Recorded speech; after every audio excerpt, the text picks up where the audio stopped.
Boa tarde, meus irmãos em todo o Brasil, também os meus irmãos que estiverem assistindo aí no outro país, né?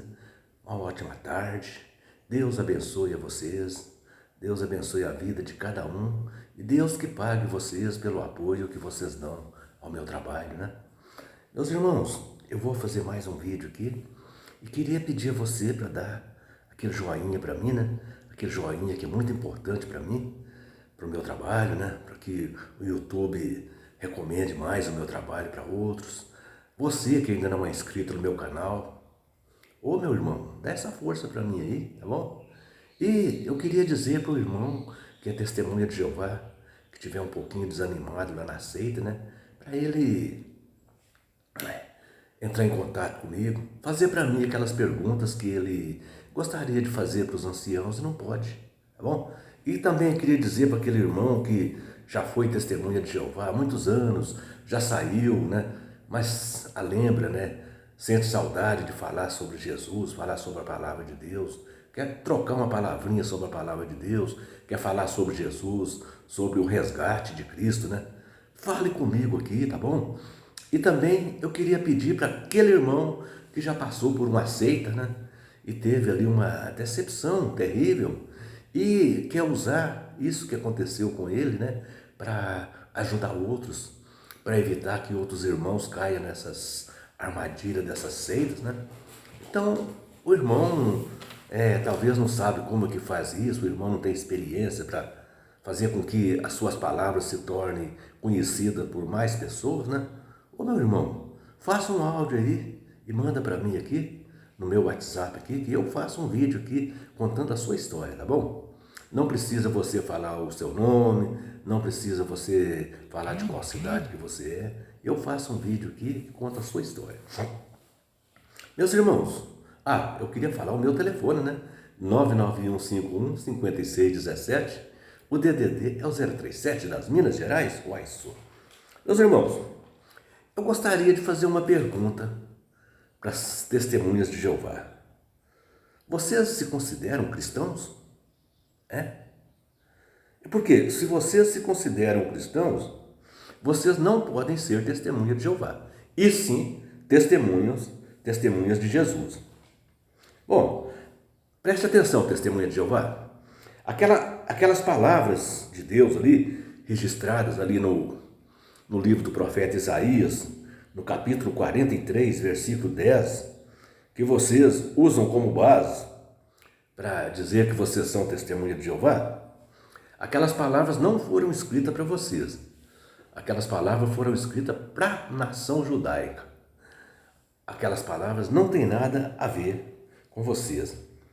Aquelas palavras não têm nada a ver com os cristãos. No livro de Atos, no capítulo 1, né, no capítulo 1, ali mostra, né, que após a ressurreição de Jesus, ele apareceu muitas vezes, né, para os apóstolos, e muitas vezes até Jesus reuniu com eles, né? Reuniu com eles ali. Agora, preste atenção nas palavras que Jesus disse ali para os seus apóstolos ali, né? As palavras estão registradas no livro de Atos, no capítulo 1 e no versículo 8. Ali Jesus disse assim, ao receberes o Espírito Santo, sereis testemunha de mim. Jesus não disse assim, ao receber o Espírito Santo, sereis testemunha de Jeová, não. Jesus disse, ao receber o Espírito Santo, sereis testemunha de mim, em Jerusalém, Judéia, Samaria e até os confins da terra. Veja que não demorou muito tempo ali, né? Nas festividades de Pentecostes, ali os discípulos receberam o Espírito Santo. Ali foi quando houve aquele fenômeno, né, que os discípulos, né, começaram ali a falar em línguas diferentes, falar em línguas estranhas, falar na língua daquelas pessoas de outras nações que estavam ali assistindo aquela festividade, né? Então veja, meus irmãos,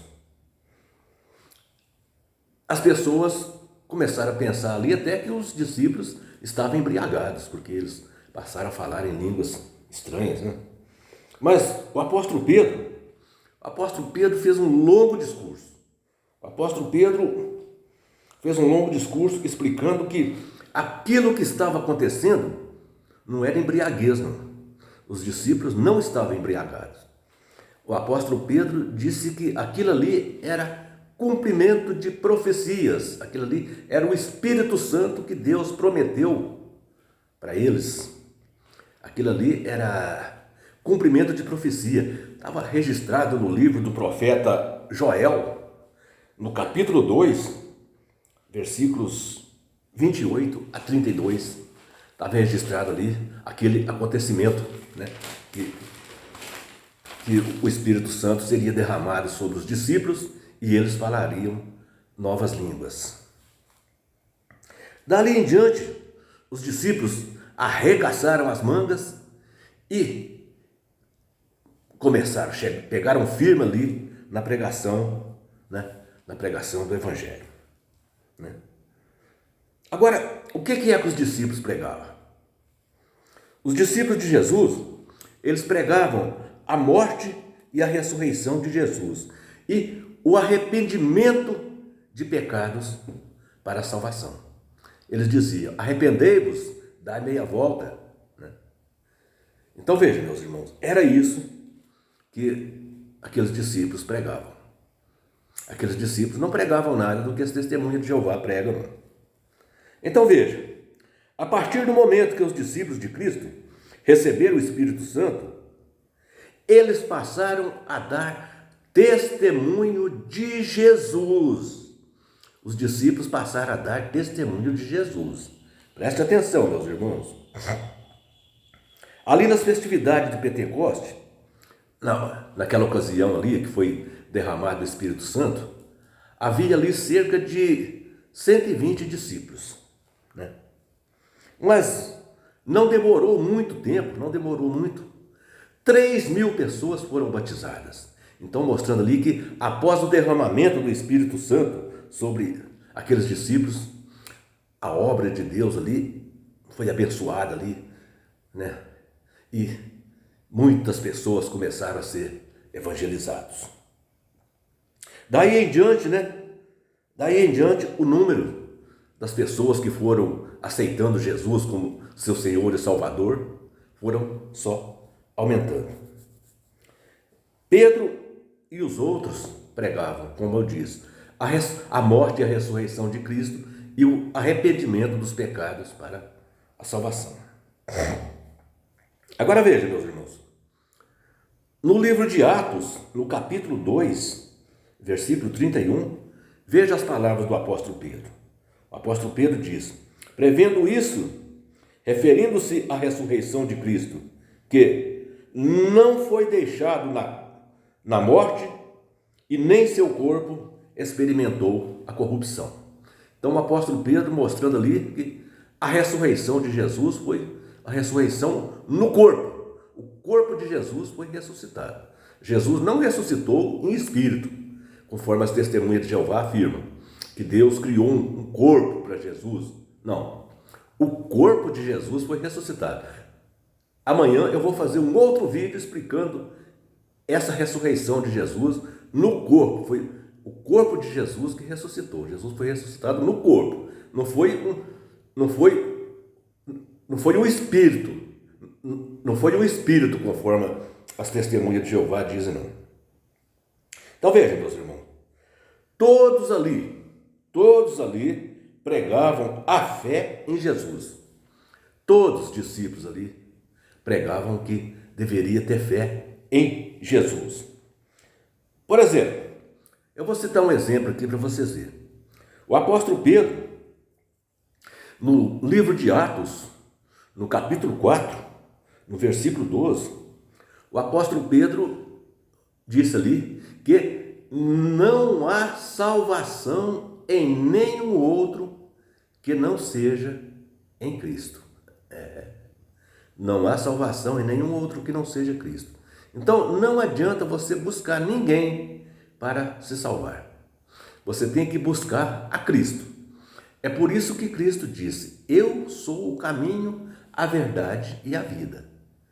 Então, a vida está em Jesus. Se você abandonar Jesus, você está abandonando a vida, porque a vida está em Jesus. Jesus é o caminho para você aproximar do Pai, é a verdade e é a vida. A vida está em Jesus. Agora veja, meus irmãos, eu vou dar outro exemplo aqui.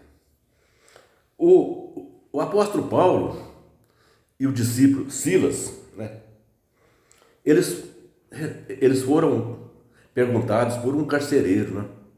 O carcereiro perguntou para o apóstolo Paulo e para o discípulo Silas: o que eu devo fazer para ser salvo? Agora, qual foi a resposta do apóstolo Paulo? Será que o apóstolo Paulo disse: olha, para você ser salvo, você tem que ser testemunha de Jeová, você tem que pregar de casa em casa, você tem que fazer isso, você tem que cooperar com o corpo governante, você tem que cooperar com a organização das testemunhas? Não, o apóstolo Paulo não disse isso. O apóstolo Paulo respondeu para aquele carcereiro assim: crê no Senhor Jesus e será salvo, você e as pessoas da sua casa. Então veja, meus irmãos, as testemunhas de Jeová dizem que para a pessoa ser salvo, ele tem que pregar de casa em casa, fazer tantas horas de pregação por mês, ele tem que ajudar a construir salões do reino, ele tem que frequentar congressos, ele tem que ser regular nas reuniões, né? Ele tem que doar os seus bens para a sociedade toda de vigia, para a pessoa ser salva. Ele tem que colaborar com aqueles homens que eles dizem que são irmãos de Cristo. Mas veja, meus irmãos, aqui não disse isso. O apóstolo Paulo foi categórico aqui: crê no Senhor Jesus e será salvo. Então isso significa que nós precisamos de crer em Jesus, que a nossa salvação, ela já chama graça. Nós somos salvos pela graça. Nós não precisamos trabalhar para ganhar a nossa salvação. É claro que quando a gente aceita Jesus, a gente faz uma transformação na vida da gente, a gente faz muitas mudanças na vida da gente. Muitas vezes uma pessoa que não era muito caridoso, ele passa a ser. Muitas vezes uma pessoa que era mal-humorado, ele deixa de ser mal-humorado. Uma pessoa que cometia crimes, ele passa a não cometer crimes. Isso porque a gente conheceu Jesus.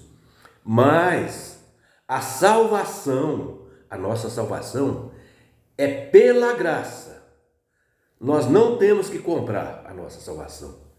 Nós não precisamos pagar pela nossa salvação. Porque conforme o apóstolo Paulo disse, me parece que é em Efésios, que se nós tivéssemos que pagar pela graça, a graça não seria graça. Então, nós não temos que pagar pela graça. Nós somos salvos não pelos nossos méritos. Nós não temos méritos para ser salvos. Nós somos salvos pelo amor do Pai e o sacrifício resgatador de Jesus. Por isso que nós somos salvos. Nós não temos que trabalhar para isso. É claro que quando nós recebemos a graça de Jesus, quando nós fazemos aquela transformação que todo cristão faz, quando ele conhece Jesus, quando ele aceita Jesus como seu Senhor e Salvador, nós passamos a fazer muitas coisas que nós não fazíamos antes. Mas isso nós não temos que fazer isso para ser salvo. Nós fazemos isso porque somos salvos. Fazemos essas coisas, fazemos caridade, ficamos uma pessoa mais amável, uma pessoa mais mansa, uma pessoa que tem domínio sobre si. Mas isso é porque quando nós recebemos a graça de Cristo, nós também somos agraciados com o Espírito Santo. E o Espírito de Deus produz fruto. E o fruto do Espírito tem muitas virtudes. E entre as virtudes do fruto do Espírito está a paz, a alegria, longanimidade, brandura. É um monte de coisa que eu não me lembro aqui todas de cabeça. Paz, alegria, bondade, autodomínio, né? Então são muitas coisas que o fruto do Espírito, muitas virtudes que o fruto do Espírito produz em nós. Então veja, meus irmãos, o que eu quero dizer hoje, o que os apóstolos faziam? Os apóstolos pregavam a fé em Cristo e o arrependimento para os pecados. E nós também, como cristãos, nós precisamos pregar para as pessoas que somente através da fé em Cristo e da fé no sacrifício resgatador de Cristo é que nós podemos obter o perdão para os nossos pecados. E podemos também obter a salvação. Por isso, vamos ter fé em Jesus, né? Vamos ter fé em Jesus e vamos fazer o nosso papel de cristão, divulgar isso para os outros, mas não para ganhar a salvação, porque somos salvos.